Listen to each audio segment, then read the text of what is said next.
नमस्कार। आप देख रहे हैं खबर एक्स 24x7। आइए जानते हैं पीएम किसान की 23वीं किस्त के बारे में। सरकार ने लगभग यह सुनिश्चित कर लिया है कि 23वीं किस्त समय से किसानों को दे दी जाए और उसके पहले यह भी पीएम किसान सम्मान निधि के जो लाभार्थियों की सूची को दुरुस्त करने का जो काम चल रहा है उसको बड़ी तेज़ी से पूरा किया जा रहा है। उत्तर प्रदेश में लगभग 17 लाख किसानों को नोटिस जारी किए गए हैं। ये वे किसान हैं जिनके दस्तावेज या तो अधूरे हैं या जिन्होंने किसी कारणवश उनको नोटिस मिले हैं कि वे संदिग्ध लाभार्थियों की सूची में शामिल हो गए हैं। इसी तरीके से मध्य प्रदेश, राजस्थान, उड़ीसा, छत्तीसगढ़, पंजाब और हरियाणा सहित सभी राज्यों में यह काम तेजी से चल रहा है और ऐसे किसानों की पहचान की जा रही है जिनके या तो दस्तावेज अधूरे हैं या जिन्होंने बैंक ई-केवाईसी जैसी जरूरी औपचारिकताएं पूरी नहीं की है। सबसे बड़ी अनिवार्यता की बात करें तो वो है फार्मर रजिस्ट्री को लेकर और फार्मर आईडी को लेकर है। अगर हम यूपी की बात करें तो यूपी में लगभग 82 लाख ऐसे किसान पाए गए हैं जिन्होंने अभी तक अपनी फार्मर रजिस्ट्री नहीं बनवाई है और ऐसे किसानों को भी लगातार सूचित किया जा रहा है कि अगर उन्हें किसी भी सरकारी योजना का लाभ लेना है तो उसके पहले उन्हें फार्मर रजिस्ट्री बनवानी पड़ेगी और इसमें पीएम किसान सम्मान निधि जैसी महत्वपूर्ण योजना भी शामिल है। इसी बीच में तमाम राज्य सरकारें जैसे मध्य प्रदेश, उड़ीसा है, राजस्थान है, जहां पर पीएम किसान सम्मान निधि की तर्ज पर सीएम किसान निधि दी जाती है। इसकी राशि को राज्य सरकारें लगातार कोशिश कर रहे हैं कि इसको और बढ़ाया जाए और केंद्र सरकार की तरफ से भी दबाव है कि कम से कम जो 6,000 सालाना की राशि केंद्र की तरफ से आपको दी जाती है, लगभग उतनी ही राशि राज्य सरकार भी अगर अपने अपने राज्यों में किसानों को दे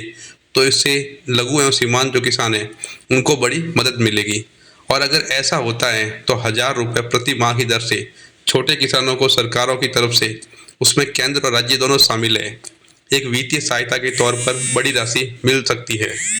इसकी दिशा में भी काम चल रहा है। अभी पिछले 2-3 दिनों से हमने देखा है कि मध्य प्रदेश के मुख्यमंत्री, राजस्थान के मुख्यमंत्री और उड़ीसा में भी इस बात की पहल की जा रही है कि किस तरह से समय से इस राशि को दिया जाए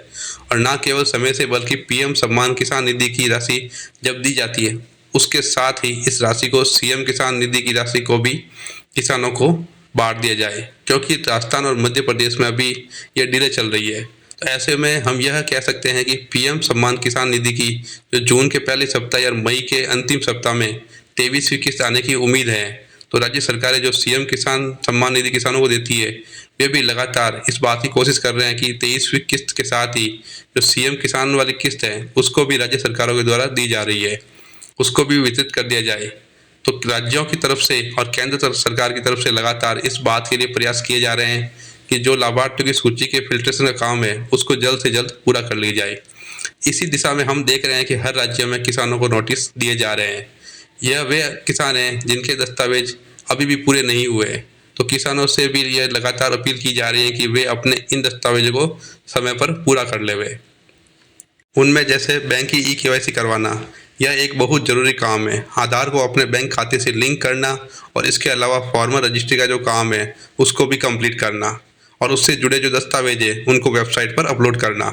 यह काम जब तक नहीं होगा तब तक किसी भी किसान को जो ये चाहता कि उसको पीएम किसान सम्मान निधि की राशि मिल रही है उसको 23वीं किस्त के लाभार्थियों की सूची में शामिल नहीं किया जाएगा। और इसके अलावा एक सूचना इसमें यह भी है कि सरकारों की तरफ से दी जा रही है कि जिन किसानों को नोटिस नहीं मिल पाए किसी कारण वे लगातार उस पीएम किसान सम्मान निधि का जो ऑफिशियल पोर्टल है उस पर जाकर लाभार्थियों की सूची में अपना नाम जरूर सर्च करें। किस्त वितरण का समय आता है उस समय उनको यह ना पता चले कि उनका नाम पहले से ही लाभार्थियों की सूची से हटा दिया गया है। और अगर वे इस समय से इस चीज़ को समझ जाते हैं या उनके पास इस बात की सूचना पहुंच जाती है तो उनके पास इतना समय होता है कि जिस वजह से वह नाम हटाया गया है उन कारणों को दूर करके वे लाभार्थी बने रह सकते हैं। तो ऐसे में सभी किसान पीएम किसान सम्मान निधि का जो ऑफिशियल पोर्टल है उसमें लाभार्थियों की सूची में अपना नाम सर्च करें और कहीं उनको नोटिस ना जारी हुआ हो और अगर नोटिस का कोई आता है, किसी तरह का कोई नोटिस मिलता है तो उसमें जो भी कारण बताए गए उन कारणों को दूर करते हुए अपनी तरफ से जो भी किसानों को काम करना है दस्तावेज पूरे करके इस योजना का लाभ समय से उठाते हैं। राज्य सरकारों की तरफ से भी लगातार ये कोशिश की जा रही है कि सीएम किसान सम्मान निधि की जो राशि है को या तो बढ़ाया जाए या लगभग केंद्र सरकार जितना राशि देती है उतना कर दिया जाए। और अपने जो डॉक्यूमेंट है आप समय से पूरा कर लीजिए, ताकि पीएम किसान निधि के साथ साथ सम्मान जो सीएम किसान सम्मान निधि है वो भी आपको लगातार मिलती रहे। अगर हमारा वीडियो अच्छा लगे तो लाइक कीजिए और चैनल को सब्सक्राइब कीजिए। धन्यवाद।